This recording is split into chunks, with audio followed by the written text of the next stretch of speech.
Hi guys, so here's another new piece for you to look at. This is the molding master for the Boomarang phaser. This is the hollow version that was specifically made for first contact. It's the same phaser, it's just that we hollowed it out and made a few changes to it to accommodate electronics for the switches and for the batteries. So as you can see, you know, it's not that thin, but it's not that thick either. We always tried to balance between making it too heavy or too light. A lot of actors don't like heavy props. They want something that's going to be light. So you, in some cases, try and accommodate them.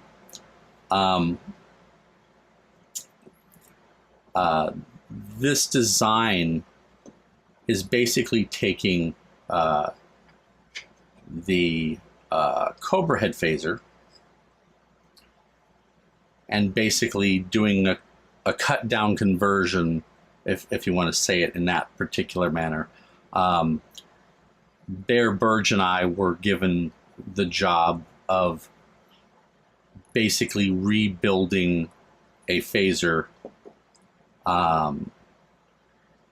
that had a curved handle so that when you're holding it, you could actually aim at someone without having to super extend your wrist to fire. Like on the Dustbuster, you had to really put your arm down to get it lined up with your adversary.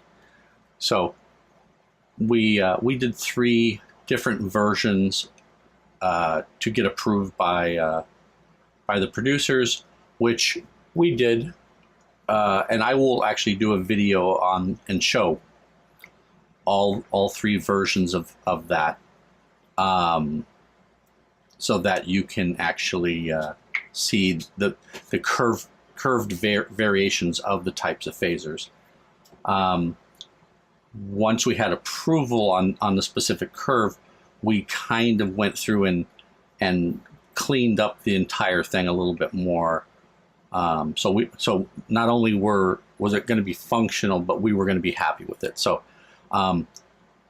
for non-functional phasers like this, basically we would have instead of having all these components, we would have one with the handle already on it, the plates already on it and smooth.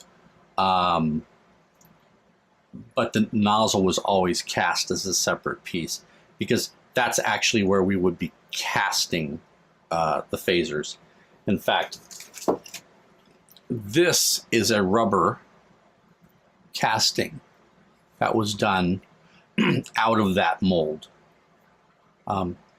The nozzle is a separate piece. The rest of the handle here is all one piece. And we generally, back then, always put all the different plant-ons. You know, if there was going to be any here or any of the switches, we would generally put those on after the fact so that they would stay sharp and be less bubbly. It was just one of those things that we tried to make pieces with less cleanup than we normally would have for a lot of different shows, and a lot of different prop houses out there had a tendency to just make things in. And the reason why this one didn't go to set is because if you can see here, whoop, there's a bubble right here in this ridge. That's not something that I would send out unless I fixed it. Same thing with these bubbles here. These little tiny ones here, in some cases, depending on your deadline, would be fine to send out. But once again, we tended to try and make sure everything was as clean as possible before, well, like all these, technically speaking, we could fill those in really easily and or just paint over it because it's black, and you probably wouldn't see that because it's in the hand. But the rest of it's going to be seen. So, you know, it's always a good idea just to make it better. So no matter what you do,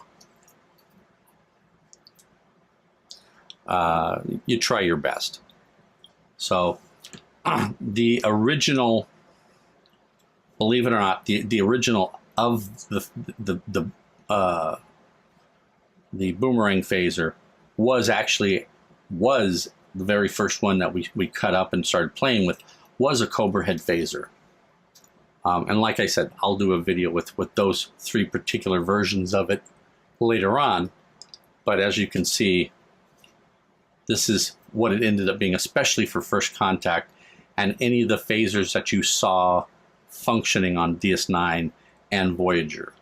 So once we introduced this, the Cobras kind of went away miraculously, especially on Voyager. But that's just a storyline, plot line, whatever. I don't get involved with the stories. But so I hope you've enjoyed looking at this. Once again, if you have some specific questions about the pieces I'm showing, please post a question, and if I can get to it, and possibly even do another follow-up video with the same piece to answer those questions, and then show you possibly some of those other things that you may be requesting. Okay? Thank you.